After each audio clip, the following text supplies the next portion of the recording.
ನಮಸ್ತೆ ಎಲ್ಲರಿಗೂ. ನಾನು ಅನಿಲ್ ಮೈಸೂರು.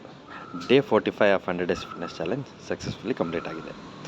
ಇವತ್ತಿನ ಸ್ಫೂರ್ತಿದಾಯಕ ಕಥೆಯಲ್ಲಿ ನಮ್ಮ ಡಾಕ್ಟರ್ APJ ಅಬ್ದುಲ್ ಕಲಾಂ ಅವ್ರ ಬಗ್ಗೆ ಒಂದು ಇಂಟ್ರೆಸ್ಟಿಂಗ್ ಸ್ಟೋರಿಯನ್ನು ನೋಡೋಣ.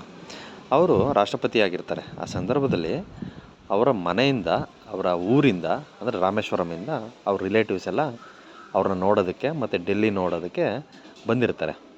ಆ ಬಂದಿರೋಂಥ ಸಂದರ್ಭದಲ್ಲಿ ಅವರು ಕೆಲ ದಿನ ಅಲ್ಲಿ ಸ್ಟೇ ಆಗಿ ಊಟ ತಿಂಡಿಯ ಖರ್ಚು ವೆಚ್ಚದ ಅಮೌಂಟ್ ಎಲ್ಲ ಆಲ್ಮೋಸ್ಟ್ 3 ಲಕ್ಷ ರೂಪಾಯಿ ಅವತ್ತಿನ ಇದಕ್ಕೆ ಬಂದಿತ್ತಂತೆ ಖರ್ಚು ವೆಚ್ಚ. ಅದನ್ನು ಗೌರ್ಮೆಂಟಿಂದ ಪೇ ಮಾಡೋಂಥ ಆಪ್ಷನ್ ಇತ್ತು. ಬಟ್ ಅಬ್ದುಲ್ ಕಲಾಂ ಅದನ್ನು ಅವ್ರ ಸ್ವಂತ ಪರ್ಸ್ನಲ್ ಅಮೌಂಟಿಂದ ಅದನ್ನು ಪೇ ಮಾಡಿದ್ರಂತೆ. ಸೊ ಇಲ್ಲಿ ಏನು ನೋಡ್ಬೋದಂದರೆ, ಒಂದು ಗೌರ್ಮೆಂಟ್ ರಿಸೋರ್ಸನ್ನ ವೇಸ್ಟಾಗಿ ಮಿಸ್ಯೂಸ್ ಮಾಡ್ಕೊಂಡಿಲ್ಲ. ಸೊ ಅವರೇ ಪೇ ಮಾಡಿದರು.